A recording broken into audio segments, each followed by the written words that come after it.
बिस्मिल्लाहिर्रहमानिर्रहीम, अस्सलामु अलैकुम नाज़रीन। मैं हूँ आपके साथ मदीहा अलमास खान और आप देख रहे हैं प्रोग्राम बयानिया। ये प्रोग्राम फवाद अहमद साहब करते हैं। वैसे तो वो कुछ निजी मसरूफियात की बिना पर शो नहीं कर पाएंगे, तो उनकी गैर मौजूदगी में मेज़बानी के फ़राइज़ मैं सर अंजाम दूँगी। नाज़रीन, आज की बल्कि यूँ कहिए कि इस हफ्ते की सबसे अहम खबर तो है बजट। बजट आ चुका है। क्या ये बजट छा भी चुका है या फिर सिर्फ आवाम के होश उड़ा दिए गए हैं इस बजट के ज़रिए? बहुत सारे हल तलब सवालात हैं जो आज हम अपने मुअज़्ज़ज़ मेहमानों से पूछेंगे और उनसे ये भी समझने की कोशिश करेंगे कि पाकिस्तानी बीमार मईशत को अपने पाँव पर कैसे खड़ा किया जाए, क्योंकि हमारे वज़ीर ख़जाना तो कह चुके हैं कि सिवाय IMF के हमारे पास कोई प्लान बी मौजूद ही नहीं है। जो करना है हमें ख़ुद करना है। हमें कैसे अपनी आमदनी को बढ़ाना है, कैसे अपने अखराजात को कम करना है, क्योंकि मैशत अब सिर्फ हुकूमतों का मसला नहीं रह गया है, बल्कि हर पाकिस्तानी की ज़ुबान पर सिर्फ यही सवाल है कि होगा क्या और कैसे होगा। तो मुअज़्ज़ज़ मेहमान जो पैनल पर मेरे साथ आज प्रोग्राम में मौजूद हैं, अनवर काशिफ मुमताज़ साहब हैं जो कि सदर हैं पाकिस्तान टैक्स बार एसोसिएशन के। वेलकम करती हूँ सर अपने प्रोग्राम में आपको। और साथ ही हमारे साथ हैं जी शकील रामे साहब, जिनकी मुआशी मामला पर बहुत गहरी नज़र है। आपको भी वेलकम करती हूँ सर।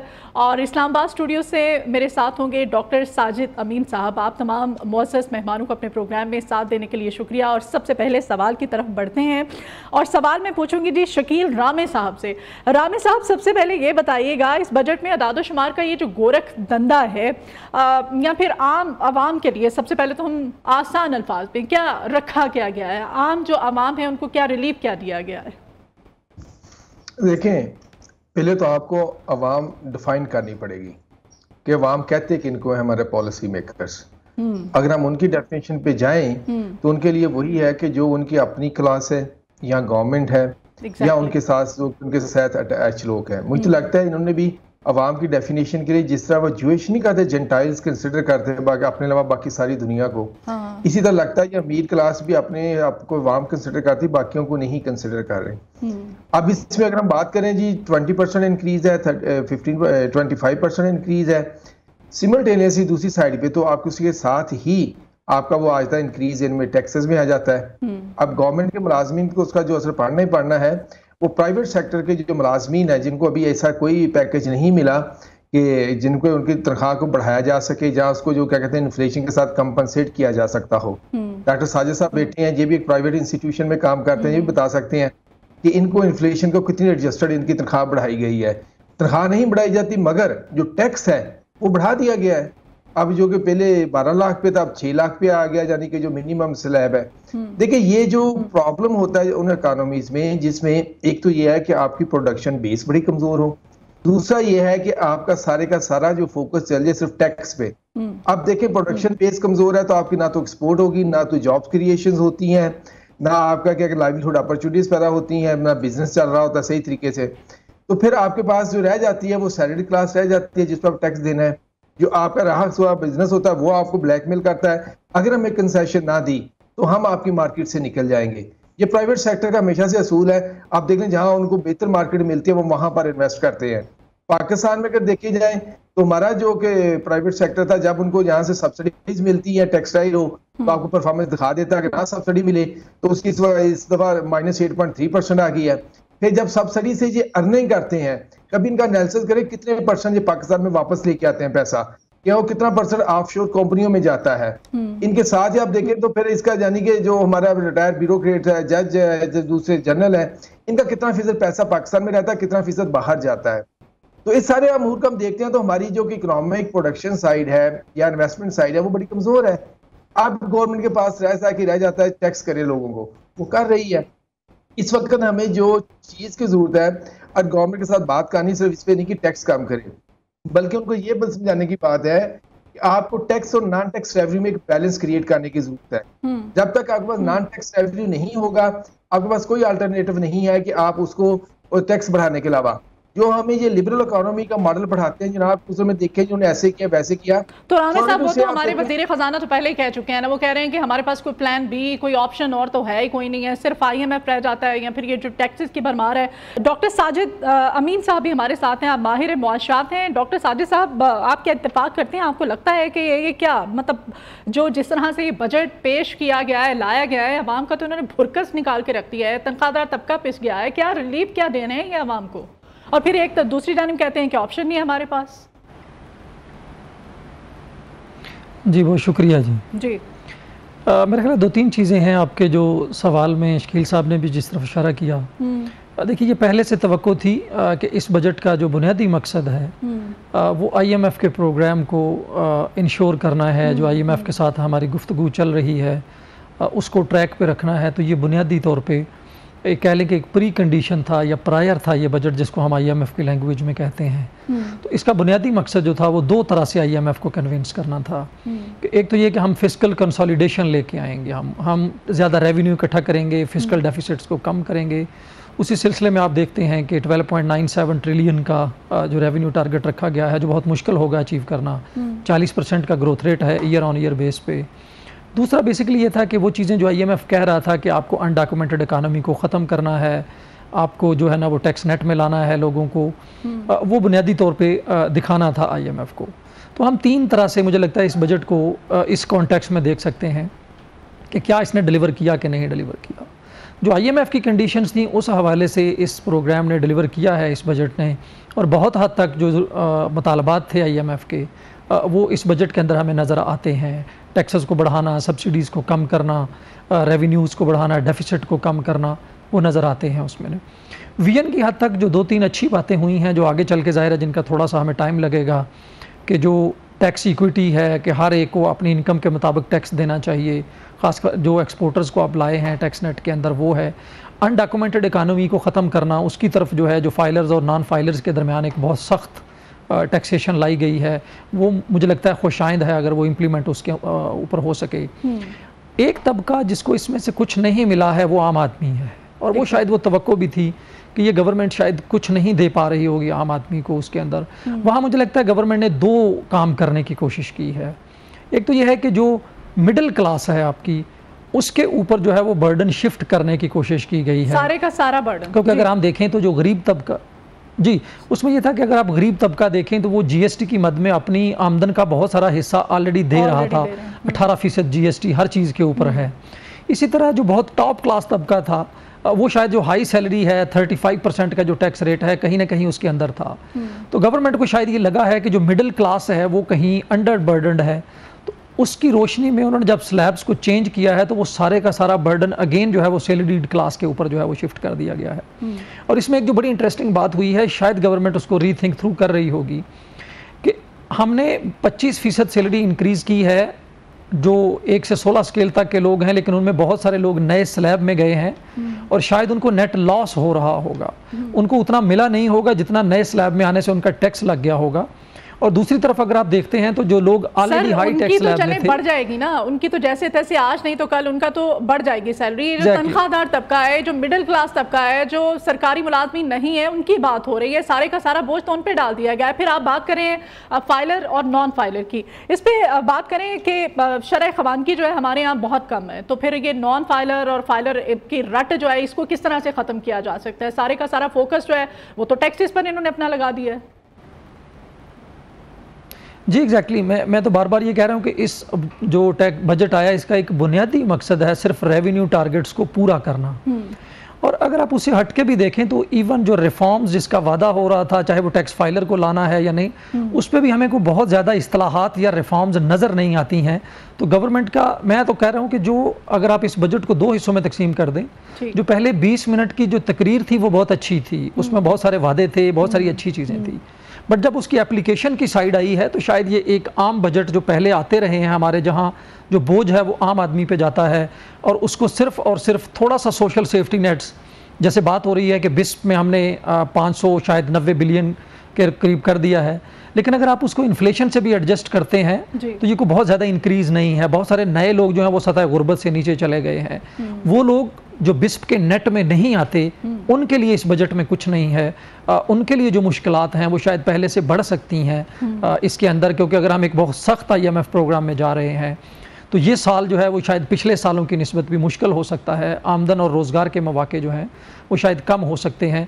तो गवर्नमेंट ने कोशिश की है कि IMF का जो रेवेन्यू का टारगेट है उस पर प्राइमरी फोकस रखा जाए और जो कमिटमेंट्स IMF से की हैं वो कम से कम ऐलानात की हद तक लाई जाएं। IMF को खुश करने के लिए बाकी सब कुछ भुला दिया इस हुकूमत में, यही कहना चाहेंगे। और खासतौर पे हमारे वजीर खजाना साहब जो इनको काफ़ी ज़्यादा तनकीद का सामना भी बहरहाल करना पड़ता है। रामे साहब आप क्या कहेंगे, ये जो कम से कम तनख्वाह है ये क्या सीन 37,000 रुपये कर दी गई है? क्या एक आजकल के हालात में, इस महंगाई के दौर में 37,000 में एक घर का जो बजट है वो कोई मुझे कोई तैयार करके दिखा दे कि भाई 37,000 में एक घर का बजट जो है वो तैयार हो जाता है? ये कर क्या रहे हैं? देखें, पहली बात तो ये है कि बहुत थोड़ी है, दूसरी बात ये आप इसको इम्प्लीमेंट करके दिखाएं। पहले भी मिनिमम वेज का कानून लेके आते थे तो आपको नजर नहीं आता कि हाँ, इवन इस्लामाबाद शहर में आपको घरों में काम करते हुए जो बंदे बच्चे हैं, बच्चियां जो बड़े हैं, उनको किसी को उनकी मिनिमम वेज मिलती थी? किसी को भी नहीं मिलती। ये एक गवर्नमेंट का क्या, उसने तो कह दिया हमने कर दिया। इम्प्लीमेंटेशन जब करनी है तब बात है कि तब उसका क्या होता है। देखें, यहाँ पर आपने एक दो और बात की है कि जनाब की वजीर खजाना साहब ने ये कहा, ये वजीर खजाना, मैं इसकी ऐसे मिसाल देता हूँ, एक आप आर्थोपेडिक सर्जन से आप न्यूरो सर्जरी करवा रहे हैं, एक बैंकर से आप इकोनॉमी को आप करवा रहे हैं, क्या कहते हैं, प्लान करवा रहे हैं, तो फिर कैसी स्टेटमेंट्स होंगी। और दूसरी बात यह देखें, ये जो अभी टैक्स की बात कर रहे हैं साजिद अमीन साहब या दूसरे भी अनवर काशिफ साहब भी चले गए हैं, पिछले साल मैंने अभी एक रिपोर्ट पढ़ रहा था, हमारे एक बड़े मारूफ हैं टैक्स के जो एक्सपर्ट हैं डॉक्टर इकरामुल हक, उन्होंने कहा कि पिछले साल जो इकोनॉमिक सर्वे के मुताबिक वो कोट कर रहे थे, हमारे जो कि टॉप जजेस को, हमारे टॉप ब्यूरोक्रेट्स को, जनरल्स को 120 बिलियन की टैक्स एग्जम्पशन दी गई है उनकी पर्क्स पे। आप दो चीजें देखें, एक तो 20 बिलियन की जो उनको टैक्स एग्जम्पशन दी गई है, पर्क्स कितनी होंगी ये मैं कि उस पे जान के वो कितनी ज्यादा होंगी, ऊपर से उसको आपने पर्क दे दी है। दूसरे से कहते हैं आप गरीब टैक्स नहीं देता, उसको टैक्स में लेके आओ, कौन सा टैक्स नहीं देता। अब देखें, ये जो IMF का प्रोग्राम है ये परफेक्ट रेसिपी है किसी मुल्क को डिजास्टर की तरफ लेके जाने की। अभी उन्होंने ब्रीदिंग स्पेस दिया, जब बिस्प को इतना पैसे दे दें, आप लोगों को जो है ना एंगेज रहें, चलो कोई ना कुछ मिल रहा है। जब नेक्स्ट 2 इयर्स के बाद जब सारा कुछ आपकी इकोनॉमी भी स्क्वीज कर देंगे, आपकी मिडिल क्लास की भी बैक तोड़ देंगे और आपके पास पैसा भी नहीं होगा गरीब लोगों को देने के लिए भी, तो फिर क्या होगा, फिर आपके मुल्क क्या आता है। ये हमारी गवर्नमेंट को समझने की जरूरत है। अब IMF का जो मॉडल है कि वो किसी तौर पे, मैं तो उसको कभी भी नहीं कहा कि वो हेल्प आउट हो सकता है किसी मुल्क की इकोनॉमी में। मैं पहले भी बात करने लगा था कि हम लिबरल इकोनॉमी की बात करते हैं। यूरोप या US उन्होंने कभी क्या कहते हैं लिबरल इकोनॉमी की बेस पे नहीं तरक्की की, उन्हें कोलोनाइजेशन की बेस पे तरक्की की हुई है। लोगों के मुल्कों के उन्होंने वसाइल खाए हुए हैं। जब अब उनको लिबरल इकोनॉमी की बात आई ना कि लिबरल इकोनॉमी वैल्यूज पे चले, वो कहते हैं चाइना जो EVs क्यों प्रोड्यूस कर रहा है कम कर दें, हमारी इंडस्ट्रीज को compete नहीं कर पा रही तो आप अपनी EVs की प्रोडक्शन को कम कर दें।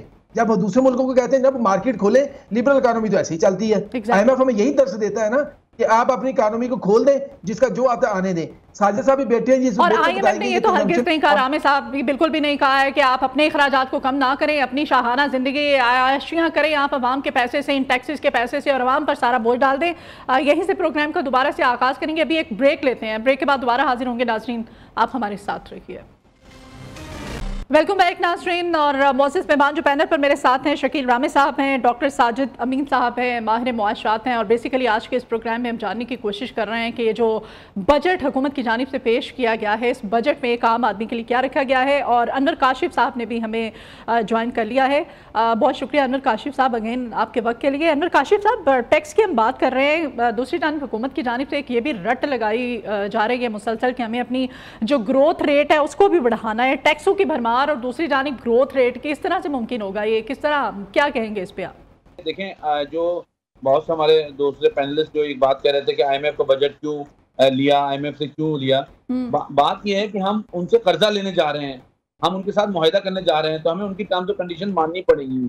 अब जो इसकी वजूहत है, उसकी वजह यह है कि पाकिस्तान की इकोनॉमी डॉक्यूमेंट नहीं है, हम डॉक्यूमेंट नहीं है, उसके अलावा हमारा जो पोटेंशियल है हमारी इकोनॉमी का, उसके मुताबिक टैक्स जो है वो एक्सटेकर में आता नहीं है, और इसी वजह से पाकिस्तान सफर कर रहा है। अच्छा, उसके अलावा जो हुकूमत वक्त है उसके अखराजात की जो है कोई लिमिट नहीं है। अगर आप ये देखें कि इस वक्त जो है चाइना का विजिट था बजट से पहले, तो उस वक्त चाइना 40 फेडरल मिनिस्टर जो है वो प्राइम मिनिस्टर के साथ गए और क्या उसका ROI क्या है, उसका इन्वेस्टमेंट क्या है कि 8-10 MOU साइन हुए हैं। तो जब तक आप अपने अखराजात को प्लग इन नहीं करेंगे, उनको रोकेंगे नहीं, कंटेन नहीं करेंगे, दूसरी तरफ आपको एक टैक्स निजाम वज़ा करना पड़ेगा। आपके बहुत से लोग हैं जो टैक्स के सर्कल में या नेट में नहीं आ रहे हैं, वो जानबूझ के नहीं आ रहे हैं और गवर्नमेंट की रिट वहाँ पे कायम नहीं हो रही है। ये पूरा पाकिस्तान टैक्स निजाम का बिगाड़ है, जिससे पाकिस्तान की इकोनॉमी जो है ना बिल्कुल ही एक on the verge of collapse आ गई है। आप IMF से 24वां प्रोग्राम लेने जा रहे हैं, मैं समझता हूँ 25वां भी देना पड़ेगा जो हालात यहाँ चल रहे हैं। तो इसका वे फॉरवर्ड क्या है, इसका ये हुकूमत को अब बताना पड़ेगा। हुकूमत बजट में मेरे ख्याल में नाकाम हुई है। उनको एक डिजिटलाइजेशन पे पूरा एक रोड मैप बताना चाहिए कि उसके बगैर पाकिस्तान डॉक्यूमेंट नहीं हो सकता, डिजिटलाइजेशन के बगैर और टेक्नोलॉजी के इंटरवेंशन के बगैर। जहाँ यहाँ बात हुई कि लोग जो है बहुत से स्टाफिया जो है टैक्स नहीं देते, उनको टैक्स में लाना चाहिए, उनके परचेज को टैक्स करना चाहिए, इवन पेंशन को भी टैक्स करना चाहिए। कोई आमदनी पाकिस्तान में टैक्स एग्जम्प्ट नहीं हो। जब आप बात करें टैक्सों की भरमार, देखिए टैक्स देना जो है ना वो जिम्मेदारी है लोगों की, देखिए इसकी एक साइकिल होती है, वो साइकिल टैक्स देने से होती है। तो सर वो एलीट क्लास तबके की भी जिम्मेदारी है ना, वो सिर्फ एक आम आदमी कॉमन मैन की नहीं है ना, जो तनख्वाहदार तबका है सिर्फ उसकी नहीं है ना। ये आप बिल्कुल सही कह रहे हैं कि इकोनॉमी को दुरुस्त करने के लिए बाकी जो इकदाम हैं वो भी करना होंगे। इस पर हम फाइलर और नॉन फाइलर की बात कर रहे थे अभी ब्रेक पर जाने से पहले। तो हमारे मुल्क में जो शरह खवानगी है वो सबके सामने है। ये किस तरह से जो एक जैसे किसान की हम बात कर रहे हैं, अगर अनपढ़ तबके की हम बात करते हैं जो ज़्यादा पढ़ा लिखा तबका नहीं है, तो उसको टैक्स नेट में लाने के लिए बजाय कि हुकूमत उस पर फोकस करे, ये टैक्स बढ़ा रहे हैं जी, नहीं उनकी सिमें ब्लॉक की जा रही हैं, सिमों को बंद किया जा रहा है, क्या इस तरह से मुमकिन हो पाएगा इनको टैक्स नेट में लाना? देखिए अब जो नाखंदगी की बात कर रहे हैं ना, तो पाकिस्तान में बहुत बड़ी आबादी जो है ना मोबाइल फोन यूज करती है, और मोबाइल फोन यूज करने वाला जो है ना उसको मैं नाखंदा नहीं कहता, वो उसको पता है किस तरह मोबाइल फोन यूज किया जाता है, उसको पता है किस तरह ऐप यूज की जाती है, उसको पता है किस तरह एप्लीकेशन यूज की जाती है। अच्छा। तो ये अब ये जो है ना ये एक्सक्यूज लिया नहीं जा सकता। सर किसान, मेरा नहीं ख्याल जो किसानों के साथ हो चुका है, अब किसान एक पाकिस्तान का एक जो चलें आप कह रहे हैं कि मोबाइल फोन का जमाना है, डिजिटलाइजेशन की कल तो वजीर खजाना साहब भी राग अलाप रहे थे, बड़ा रामे साहब को भी शामिल गुफ्तगू करते हैं। रामे साहब आप इत्तेफाक करते हैं कि वाकई अब ये डिजिटलाइजेशन का दौर है और पढ़ा लिखा जो तबका अगर नहीं है, जैसे किसानों की मैं बात करी, इस तरह के और बहुत सारे लोग हैं, उनको टैक्स नेट में लाने के लिए जो नॉन फाइलर्स कहलाते हैं, उसके लिए हुकूमत को क्या करना चाहिए बजाय कि उसको फोकस करते सिमें ब्लॉक की जा रही हैं, इस तरह के इक़दाम किए जा रहे हैं? देखिए पहली बात तो यह है कि पाकिस्तान का लिटरेसी रेट क्या है। हाँ। अभी जो इकोनॉमिक सर्वे आया उसमें 62% है। 62% मीन लिटरेसी रेट का मतलब है कि 38% आबादी अपना नाम पढ़ या लिख भी नहीं सकती। एक चीज दूसरा ये है कि 62 में भी ये FA या इस बैचलर, इनमें मेजॉरिटी वो लोग भी होंगे जो मदरसा के एजुकेटेड हैं, कुछ यानी कि बिल्कुल यानी कि तीसरी चौथी तक पढ़े लिखे हैं, या कुछ ऐसे लोग होंगे जो अपना नाम पढ़ और लिख सकते होंगे। तो ऑलमोस्ट हमारी जो क्या कहते हैं लिटरेसी रेट जो है वो तो ऑलरेडी बड़ा लो है। हम क्या बात करें तो जो हमारी डेफिनेशन लिटरेसी रेट की उसको मजीद लो कर देती है। एक चीज, दूसरा जब हम इसकी बात करते हैं कि यानी कि लोग इस पे ऐप यूज करते हैं, ऐप देखे कौन सी ज्यादा यूज होती है? आपकी टिकटॉक यूज हो रही है, फेसबुक यूज हो रहे हैं, इस तरह की चीजें यूज हो रही हैं। आपकी फाइनेंशियल ऐप्स कितनी यूज होती हैं? या हमारी साहब आप क्या कहेंगे इस पे? हम ब्रेक पर जाने से पहले इससे आपकी राय तो मैं ले चुकी थी। अब क्या समझते हैं क्या है कि हुकूमती अखराजात जो है बजाय कि हुकूमत अपने अखराजात कम करे, एक आम आदमी पर बोझ डाल दिया गया है सारे का सारा, इस पे क्या कमेंट करेंगे आप? देखिए 2-3 चीज़ें हैं, मुझे अगर आप 1 आध मिनट दीजिएगा। एक्चुअली एक तो यह है कि ये किसी में कोई वो नहीं होना चाहिए कि इस वक्त पाकिस्तान के पास IMF के अलावा कोई और ऑप्शन नहीं था। हमें इसको बिल्कुल बड़ा क्लियरली से समझना होगा। और दूसरा पॉइंट इसमें यह है, लेकिन IMF ने ये मना नहीं किया था कि आप नए लोगों को टैक्स नेट में ना लाएं, आप रियल एस्टेट पे टैक्स ना लगाएं, आप रिटेलर्स पे टैक्स ना लगाएं। ये IMF ने मना नहीं किया था, बल्कि IMF ने कहा है कि आप इन पे लगाएं। गवर्नमेंट ने वो क्यों नहीं लगाया, वो वहाँ गवर्नमेंट क्यों रुक गई है आके, वो शायद हमें गवर्नमेंट से पता चलना चाहिए, और जब बजट पे डिबेट्स होंगी तो शायद ज़्यादा तफसील सामने आएंगी। तो नंबर 1 तो ये है, IMF प्रोग्राम ज़रूरत है, लेकिन IMF आपको टैक्स नेट को वसी करने से नहीं रोक रहा है। वहाँ गवर्नमेंट खुद से रुकी है, शायद जो एक पॉलिटिकल कैपिटल है उनका, उसको बचाने के लिए, क्योंकि जो ताजर हैं वो इनका एक मेजर कैपिटल है, तो शायद उसकी वजह से वो रुकी हैं। बट हमें उस पर जाना होगा, टैक्स नेट पर बढ़ाना होगा उसके अंदर, नंबर 1। नंबर 2, मुझे नहीं समझ आ रही कि ये लिटरेसी का टैक्स से क्या ताल्लुक है। टैक्स फाइलर हैं आप, अगर टैक्स नेट में आते हैं तो इसका मतलब है कि आप इतना पैसा कमा रहे हैं कि आप उस टैक्स नेट के लिए क्वालिफाई कर रहे हैं। आप पढ़े लिखे हैं या नहीं पढ़े लिखे हैं, अगर एक इंडस्ट्रियलिस्ट है वो 10 जमातें पढ़ा है या नहीं पढ़ा है, लेकिन 10 बिलियन का 50 बिलियन का उसका कारोबार है, इसमें लिटरेसी कोई इशू नहीं है।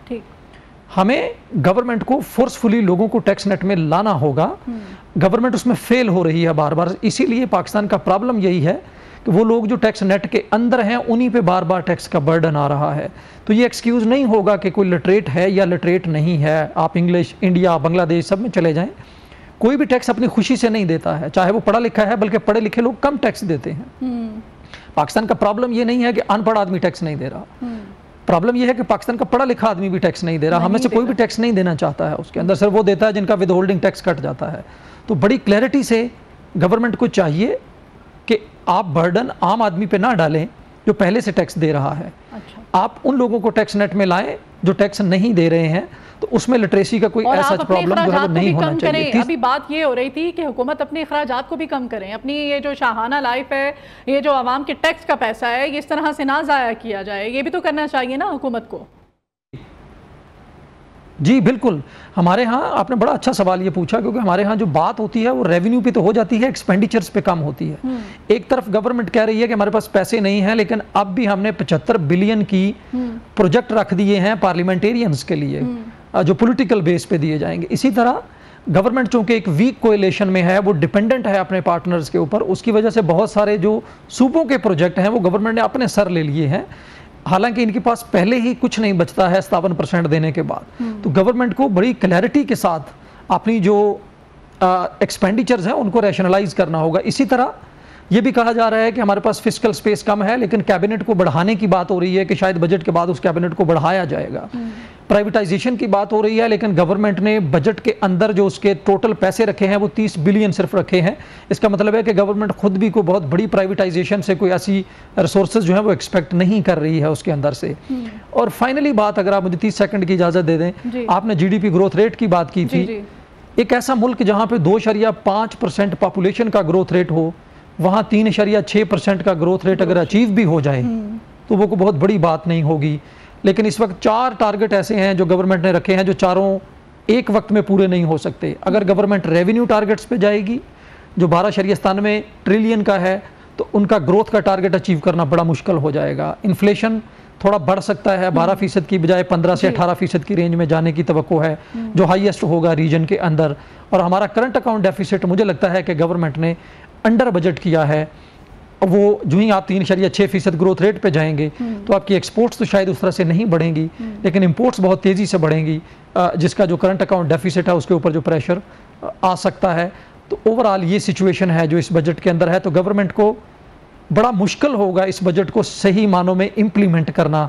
जो उसने टारगेट्स रखे हैं अगर वो अचीव करने हैं तो ये बहुत मुश्किल होगा, और उसके साथ बहुत सारे जो और हैं टारगेट शायद उस पर कंप्रोमाइज़ करना पड़ेगा। बिल्कुल, और यही हम जानने की कोशिश कर रहे हैं कि गवर्नमेंट ने इस बजट में किया क्या है। मजीद भी इसमें हम बात करेंगे। मुअज़्ज़ज़ मेहमान पैनल पर मेरे साथ मौजूद हैं।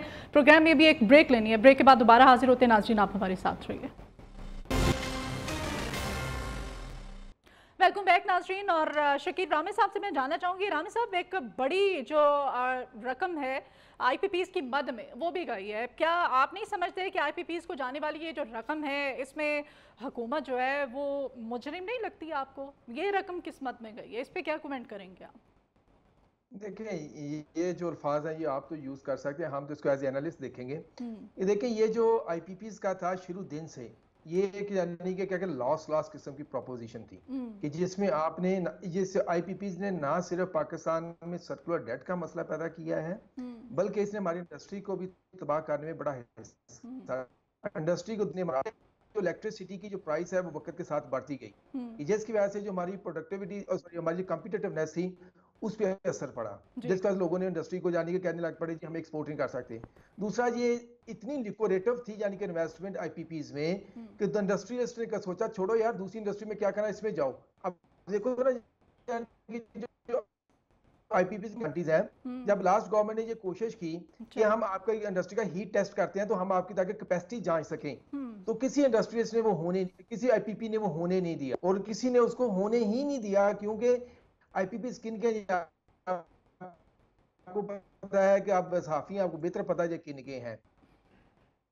अब दूसरी जो हम जिस सिचुएशन में अभी कह रहे हैं कि हमारे हर तरफ हमारे ना चीजें लगी हुई हैं, देखें एक तो यह है कि हमें नॉन डेवलपमेंट जो हमारा एक्सपेंडिचर उसको एलिमिनेट करना पड़ेगा, कि जिसमें हमारी सब्सिडी पर्क्स आती हैं, सब्सिडी आती है हमारी एलीट क्लास को जो ट्रिलियंस रुपीस में है, उसको खत्म करना पड़ेगा। और दूसरी बात है काउंटर साइक्लिक अप्रोच पे जाएं, आप यानी कि जो डेवलपमेंट एक्सपेंडिचर्स को बढ़ाएं, जिसमें ऐसे इंफ्रास्ट्रक्चर में लगाएं कि जो आपके लिए लाइवलीहुड भी पैदा करे और इकोनॉमिक अपॉर्चुनिटीज या इंडस्ट्रियल डेवलपमेंट की अपॉर्चुनिटीज भी पैदा करे। सही। जो तीसरी चीज है जो इमीडिएटली हमें बेनिफिट कर सकती है साइकिल को तोड़ने के लिए, वो एग्रीकल्चर। हम जो मुल्क है पाकिस्तान में अभी जो कि एग्रीकल्चर में प्रोडक्टिविटी है जो among the lowest in the world है, और इसकी एक सबसे बड़ी जो बड़ी वजह है वो है सीड। हमारी जो सीड क्वालिटी है वो बड़ी लो है। अगर इस वक्त हम सीड को ही यानी कि सही प्रोवाइड कर दें अपने एग्रीकल्चर सेक्टर को, तो हो सकता है कि हमारी 1.5 गुना फसल हो जाए। अच्छा, ये चंद लोगों की आपने बात की है, इस पे एक सवाल मैं अब शामिल करते हैं शामिल गुफ्तगू अनवर काशिफ साहब को भी। अनवर काशिफ साहब, ये जो ताजरों के हवाले से बात की गई थी, मिफ्ता इस्माइल साहब ने दिया था एक ऑप्शन, उन्होंने कहा था कि जो ताजिर तबका है जैसे छोटे दुकानदार हैं उन पे भी टैक्स लगा दिया जाए, तो 3000 रुपए की गालिबन ये अमाउंट थी। उन्होंने कहा कि हर दुकानदार पे अगर टैक्स लगा दिया जाए तो इससे एक बड़ा रेवेन्यू हम जनरेट कर सकते हैं, बड़े मामला को हल किया जा सकता है। इस हुकूमत को क्यों समझ नहीं आई थी अभी जो ताजरों को टैक्स नेट में क्यों नहीं लाया जा रहा है, क्यों नहीं ये टैक्स साइड किया जाता है? देखें, जो हमारे यहाँ प्रॉब्लम है ना, एक पूरा मिक्सअप हुआ है। अब जहाँ हम टैक्स की बात करते हैं तो फौरन बात होती है कि छोटे लोगों पे, गरीब तबकों पे टैक्स नहीं लगाओ। देखें, टैक्स का निज़ाम ये है, प्रोग्रेसिव रेट ऑफ टैक्स है। अब छोटे चार्जों पे लगाया, उन्होंने ह्यू एंड क्राई शुरू कर दिया कि जी हमारा कारोबार कैसे चलेगा, हम कैसे सस्टेन करेंगे। अगर आप उनके आउटसोर्स देखें बिजनेस के, तो उनके पास घरों में गाड़ियां भी हैं, उनके पास घरों में घर भी हैं अच्छे, लेकिन वो टैक्स देने को तैयार नहीं है। यहाँ पे हुकूमत की ग्रिट नहीं है। असल में हुकूमत जो है ना वो कॉम्प्रोमाइज कर जाती है। बात ये है कि टैक्स का मतलब ये नहीं कि एलीट क्लास दे, टैक्स का मतलब ये नहीं है गरीब तबका दे। टैक्स का मतलब ये है कि जो जिसका ड्यू टैक्स बनता है वो दे, चाहे वो अगर प्रोग्रेसिव रेट पे कम टैक्स बनता है तो कम दे। जहां तक बात अभी ये शकील साहब ने की कि रेट ऑफ टैक्स कम करें, बिल्कुल इसमें कोई वो नहीं है। रेट ऑफ टैक्स कम करें और सब पे लगाएं टैक्स, और सारी आमदनी पे लगाएं। लेकिन इशू ये है कि जब भी अभी ताजिर दोस्त स्कीम आई, ताजिर दोस्त स्कीम एक बहुत बड़ी नाकामी है हुकूमत वक्त की, लेकिन लोगों ने रिस्पॉन्स नहीं किया। जब भी आप टैक्स की बात करेंगे, लोग इसको एक मिक्सअप बना देंगे कि गरीब तबके पे टैक्स लगता है, टैक्स का कोई फायदा नहीं है। कोई निज़ाम, कोई हुकूमत टैक्स के बगैर नहीं चल सकती। ये चाहे किसी भी आप जगह देख लें, जितने डेवलप मुल्क हैं, जितने वेलफेयर मुल्क हैं, वहाँ पे टैक्स का निज़ाम है, लेकिन tax Nizam across the board है। हर आदमी पे कर रहा है अपने ड्यू इनकम के मुताबिक। अच्छा अनवर काशिफ साहब, ये जो टैक्स की मद में, कर्जों की मद में भी टैक्स की एक बड़ी रकम जो है वो गई है, आप क्या समझते हैं कि अब इसको खत्म करने के लिए, इस टैक्स नेट में लाने के लिए क्या मजीद अब कर्जे जो है हमें लेना पड़ेंगे, फिर IMF के आगे हमें हाथ फैलाना पड़ेगा? ये भी तो सूरत हाल है, काफी कॉम्प्लिकेटेड। इसको इतना गंभीर कर दिया गया है कि आम आदमी के लिए समझना बड़ा मुश्किल है। इस पर क्या कमेंट करेंगे आप? देखिए मदिया, बेसिकली आप ये देखें कि हमारी आने वाली 5 नस्लें जो है ना मकरूज हैं। अगर हम इस ही IMF के चक्कर में चलते रहे, यहाँ पे लोग ये कहते हैं कि IMF का प्रोग्राम क्यों ले रहे हैं आप, जब जब जब ये प्रोग्राम क्यों कैसे नहीं लगेंगे, मुल्क डिफॉल्ट कर जाएगा। अगर टैक्स पे देखें, जिस मुल्क में 25 करोड़ की आबादी है, उस मुल्क में 50 लाख से टैक्स फाइलर हैं। इससे बड़ा क्या गैप होगा बिटवीन द इकोनॉमिक एक्टिविटी और जो हमारे रिकॉर्ड हैं उसके मुताबिक। ये जब तक हम उसको सही नहीं करेंगे, और कैसे सही होगा, एक पूरी तहरीक बननी पड़ेगी। ये हमारे दोस्त इकोनॉमिस्ट जो हैं वो भी इस बात पे एग्री करेंगे, हमारे दोस्त जो बिजनेसमैन हैं उनको भी एग्री करना पड़ेगा, हमारे दोस्त जो आम लोग हैं उनको भी एग्री करना पड़ेगा। क्योंकि लोग रसीद तो नहीं लेते अपनी, आप रसीद को लेने की अपनी जिम्मेदारी पूरी करें, ताकि जो टैक्स वो लगा रहा है वो एक्सचेकर में जमा करे आपको। तो ये जिम्मेदारियां हमें लेनी पड़ेंगी। और दूसरी बात ये, जहाँ हुकूमत की बात हुई, आपने बात की शुरू में सिम की, देखिए दुनिया में टैक्स का निज़ाम जो है ना वो हुकूमत चैनलाइज करती है, वो हुकूमत ड्रैग करती है। ऐसा नहीं होता कि कोई आदमी भी, आप ऐसी स्कीम्स बनाते हैं, ऐसी पॉलिसी बनाते हैं कि लोग टैक्स देते हैं और फिर उसका रिजल्ट उनको मिलता है in terms of transportation, in terms of health, in terms of education. तो ये जो मिसिंग है ना हमारी साइकिल, इसकी वजह से सारा डिस्टॉर्ट हो रहा है। अच्छा, ठीक है रामी साहब, ये जो सिंध बजट है केपीके का और पंजाब का, इसको तो बड़ा वो कहा जा रहा है कि अवाम दोस्त बजट है, जबकि अगर वफाकी बजट की हम बात करते हैं तो इसको कहा जा रहा है जहर कातिल है। ये जो दोगलापन है, इसके बारे में आप क्या कहेंगे? वो किस तरह से आप समझते हैं कि वाकई वो जो दोनों बजट पेश किए गए, अभी सिंध का बजट भी आज पेश कर दिया गया है, ये अवाम दोस्त बजट है? मैंने दोनों बजट नहीं देखे, इसलिए मैं उस पर कमेंट नहीं कर सकता। मैं जस्ट एक आपके साथ मिसाल आपका शेयर करता हूँ कि फैसलाबाद में एक चीज़ होती है, जब उनके टेक्सटाइल सेक्टर में जब कपास जिनर के पास आती है, वो जिनर जो स्पिनिंग वाले को बेचता है, सही, तो उसमें से वो एक डिटेक्शन रखते हैं कि जनाब ये टैक्स नहीं देना मैंने, उसको अनडॉक्यूमेंटेड चलता है। फिर जिनर से वो स्पिनिंग पे जाता है, स्पिनिंग से वो वीविंग पे जाता है, वीविंग से वो डाइंग पे जाता है, फिनिशिंग पे जाता है, और फिनिशिंग वाला जो होता है एट द एंड वो ट्रांसफर कर देता है सारा आगे, जिसको हम जीएसटी भी कहते हैं, दूसरा जो टैक्सेस कहते हैं। अब इसकी कंप्लीट स्टोरी नहीं मुझे पता, मगर ये हो रहा है। आप बात करें ताजर तो टैक्स देता है, ताजर भी जो है जहां इनके दौड़ लगते हैं ना, इन्होंने बड़े बड़े हाई प्रोफाइल अकाउंटेंट रखे होते हैं जो उनको बताते हैं टैक्स आप किधर को किधर कर सकते हैं। कई तरीके हैं बचाने के टैक्स। अब बात ये है, अब जो बचा लेता है वो इस माशरे पे हंस देता है कि ना मैं चलाकी से बचा दिया। अब यह नहीं समझता कि हम कुएं में गिरे हैं सारे के सारे, और गिरे ना तो किसी ने। ठीक है, डॉक्टर साजिद अमीन साहब, आप क्या समझते हैं क्यों ऐसी नौबत क्या आ गई थी कि ये जो 100% टैक्स है ये सिर्फ तनख्वाहदारी तबके पर लगा दिया गया है, लीड कास्ट तबका, अभी ताजरों की बात हो रही है, बाकी सब पे क्यों नहीं लगाया गया है? कुछ समझ में आते हैं आपको? आप माहिर मुआशियात हैं। मेरा ख्याल है वही है कि गवर्नमेंट के पास कोई रिकॉर्ड नहीं है। देखिए एफबीआर को दो काम करने होते हैं जी। जब आप टैक्स लगाते हैं, फॉर एग्जांपल चाहे वो ताजर हैं या कोई भी और हैं, तो फिर आपके पास ये कैपेसिटी होनी चाहिए कि आप उनको ट्रैक कर सके कौन टैक्स दे रहा है और कौन टैक्स नहीं दे रहा है। हमारे यहाँ अनडॉक्यूमेंटेड इकानमी की वजह से अनफॉर्चुनेटली हमारी वो कैपेसिटी नहीं है कि हम, चाहे वो ताजर तबका है चाहे वो दूसरे तबके हैं, रियल एस्टेट है, कि हमारा सिस्टम उसको ट्रैक नहीं कर पा रहा है कि कौन टैक्स लायबल है कौन नहीं है। उसमें मुझे लगता है कि गवर्नमेंट कुछ इकदाम तो लाने की कोशिश कर रही है। जैसे एक इसी बजट में अनाउंस किया गया है कि वो तमाम कंपनीज़ जो हैं, चाहे वो बिजली वाली हैं, चाहे वो टेलीफोन वाली हैं, चाहे वो बाकी हैं, वो ज़िम्मेदार होंगी डेटा गवर्नमेंट को प्रोवाइड करने का। उसकी बेस पे गवर्नमेंट ये देख रही होगी कि जो फाइलर्स हैं, जो टैक्स पेयर हैं, जो टैक्स देने वाले हैं लेकिन वो फाइल नहीं कर रहे हैं, उन पे कुछ रिस्ट्रिक्शंस लगाई जाएंगी, जैसे बैरून मुल्क रवानगी की है। तो मुझे लगता है कि ओवरऑल डायरेक्शन अगर हम देखें बजट की तो वो दुरुस्त है।